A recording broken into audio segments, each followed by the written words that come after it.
here we are, once more, talking about Kyle Dubas's biggest task yet. Erik Karlsson of the Pittsburgh Penguins. Where does he go, and what does the future have in store for him? Karlsson is 36 years old, 6 feet 190, a right-handed guy, signed till the end of 2027, making $11.5 million a year. Yeah, that's right, folks. We are in the last season of Erik Karlsson's big money deal. And now, $11.5 million ain't that bad when you look at some of the other guys around the NHL. Cough, cough, Bowen Byram's making $12.5. That's ridiculous. But Erik Karlsson proved his worth with the San Jose Sharks back when he was acquired in the big Ottawa Senators trade by making the Stanley Cup playoffs and dominating with 16 points in 19 games straight away. Sure, the San Jose Sharks did not end up winning the gosh darn thing, but they still made it decently far. And then they kind of sucked.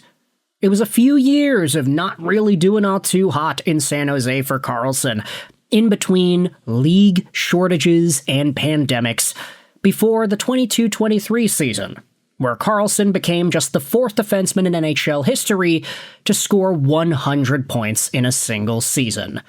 76 assists, 25 goals, 101 points in 82 games, winning the Norris Trophy. Karlsson maybe was never able to replicate that level of success after getting traded to Pittsburgh, but after seeing what happened in 2025-2026, where he had 66 points in 75 games, playing for a team that unexpectedly found themselves in the playoffs, led by a combination of older veterans like Crosby, Malkin, and Erik Karlsson, as well as some more middle-aged guys like Rust and Raquel, Karlsson all of a sudden put himself back in positive light. And when you think about his contract expiring next year, there is very good reason to think of him as a trade chip.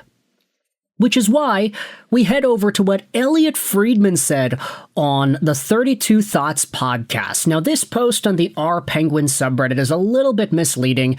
Friedman did not necessarily say that Erik Karlsson to Toronto will happen. Like, okay, it's a definitive inevitability. That's not what he said. But he did talk about it on 32 Thoughts. Let's go over to Spectre's Hockey from earlier yesterday, August 26th, because Lyle Richardson goes out there and transcribes, paraphrases, what it is that Friedman talks about in regards to Karlsson. During Tuesday's 32 Thoughts podcast, Elliotte Friedman proposed a theory that Pittsburgh Penguins D-man Erik Karlsson goes to the Maple Leafs at the trade deadline. Friedman cited a source who predicted the 36-year-old Karlsson becomes a Maple Leaf, depending on how this season goes for both teams. Karlsson is in the final season of his contract. If he and the Penguins have another solid performance like last season, Friedman doubts he'll be traded. However, if Karlsson is in the trade market, his source believes Maple Leafs executives Matt Sundin and Daniel Alfredsson could help entice the Penguins blue liner to come to Toronto.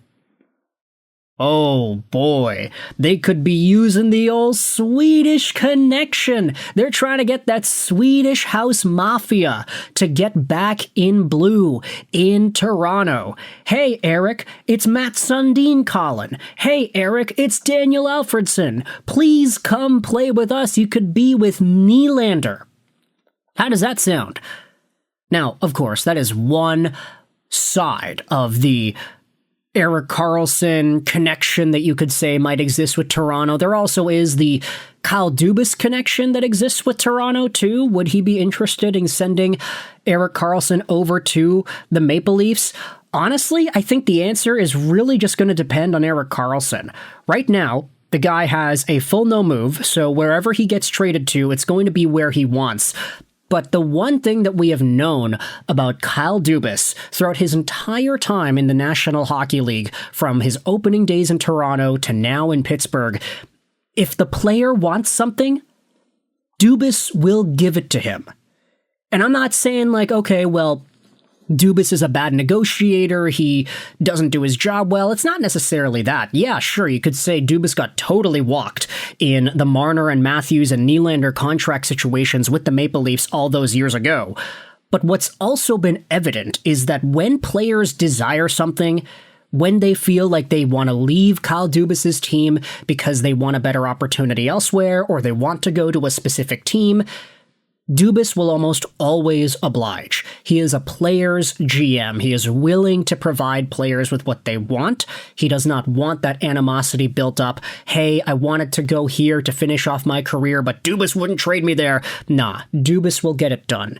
So if Erik Karlsson is able to be convinced by Sundin and Alfredsson, like, hey, finish off this contract with the Maple Leafs, and he genuinely wants to come over to the Maple Leafs, I have a feeling Kyle Dubas would actually be like, okay, fine, like, we'll send you there. No big deal. Spector's note goes out there and says, bear in mind, this is a prediction from one of Friedman's sources, and it's not an actual trade rumor. There is no indication the Maple Leafs are pursuing Karlsson, nor are the Penguins shopping him. Nevertheless, if the Penguins are out of playoff contention by March 1st, they will likely peddle some of their veterans. That would include Karlsson, as they probably won't re-sign him given his age and their ongoing transition towards a younger roster. If Karlsson becomes available, he might consider waiving his no-movement clause to join the Maple Leafs if they're having a good season. If they're not, he'll likely prefer going to a Stanley Cup contender. Now, I guess the big question is, can the Toronto Maple Leafs actually be a good enough team to entice a player like Karlsson to come over? I mean, you're looking at it right here. Their top 6 forward group is pretty interesting. Nyes, solid player. Definitely has been on the up and up the past little while. Austin Matthews?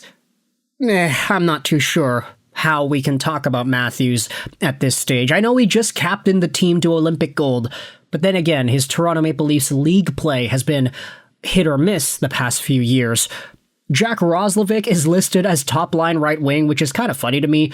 I mean, say what you want about Roslovic's consistency, but there are times, especially last year in Edmonton, where he was genuinely dangerous. Like, he would have 2-3-week stints where he was the hottest player in the league and then just completely disappear. Gavin McKenna is listed as second-line left wing right now, alongside of John Tavares and William Nylander. Tavares is getting better, it seems, despite the fact that he's slow, and he took a big pay cut to stay on the Toronto Maple Leafs, so he's doing very fine. Nylander as well, he ups his game sometimes. Bluger and Joshua is a really interesting combination. They worked so well in Vancouver. We'll see if that's able to carry over into Toronto, alongside of Easton Cowan, who I guess is the Connor Garland replacement from a soul point of view. There can be some pretty nice chemistry there as well. And then Nick Paul, Colton Sissons, and Brandon Duhaime are listed as the fourth line.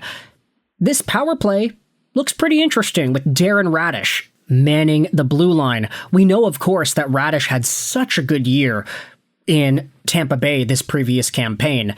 You can say a lot of that was due to the fact that he's playing with Nikita Kucherov. You can say a lot of that is due to the fact that he just always had the talent. Who really knows? But if the Toronto Maple Leafs find a way to get Karlsson onto their team in the last year of Karlsson's deal, Darren Radish might have to take a back seat just for a little bit, which doesn't seem like the worst thing in the world when you see names like Gavin McKenna on that second power play unit. Heck, even Oliver Ekman-Larsson on that second power play unit. He's been pretty good as well in Toronto colors. So, does Erik Karlsson to the Maple Leafs make sense? Elliotte Friedman is saying it's something that somebody he knows was saying will happen. That's a mouthful. I apologize for that, but you can let me know in the comments section whether or not you see it happening as well. Karlsson to Toronto, yay or nay? I hope you enjoyed this video, and bye.